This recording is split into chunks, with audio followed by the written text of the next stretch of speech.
il est possible dans Magritte de visualiser des points géolocalisés. Alors pour cela, on peut soit disposer d'une base toute faite, ou sinon la fabriquer soi-même. L'important étant, dans le fichier CSV, toujours en CSV que l'on constitue, d'avoir une colonne latitude et une colonne longitude. Alors, ici, imaginons que nous construisions une base de données sur les lieux touristiques en France. Je commence par le Louvre. Alors comment trouver la latitude et la longitude du Louvre? Tout simplement, on peut se rendre sur la page Wikipédia du musée. On va trouver ici la localisation.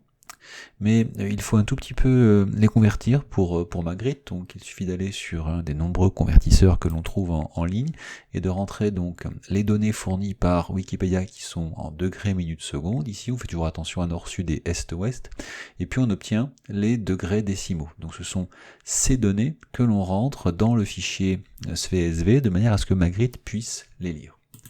Alors une fois dans Magritte, eh bien un petit peu comme d'habitude, on va d'abord ajouter un fond de carte, le fond de carte principal, le voici, donc sans surprise, nous avons l'interface avec laquelle nous travaillons habituellement, et puis on ajoute ensuite un jeu de données, donc ici mon fichier tourisme.csv. Et voilà, alors rien de spectaculaire dans un premier temps, tout simplement parce que il y a un petit changement d'échelle.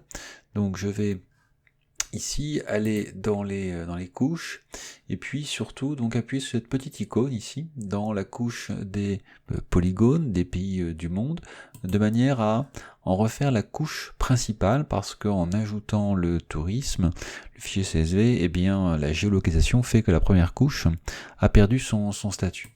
Donc je l'ajoute ici, et à partir de là, les choses sont plus claires. On aperçoit le Louvre ici, parfaitement géolocalisé. Nous allons le mettre en rouge de manière à mieux le voir, ici, et puis en zoomant, voilà, donc le Louvre est géolocalisé, et avec toujours le petit engrenage ici, eh bien je peux gérer la taille de mon figuré, ajouter un label si je le souhaite par exemple, donc ce que j'ai pu préparer dans mon fichier CSV ici. Voilà, c'est un peu grand, mais j'ai une couche label qui est bien sûr apparue.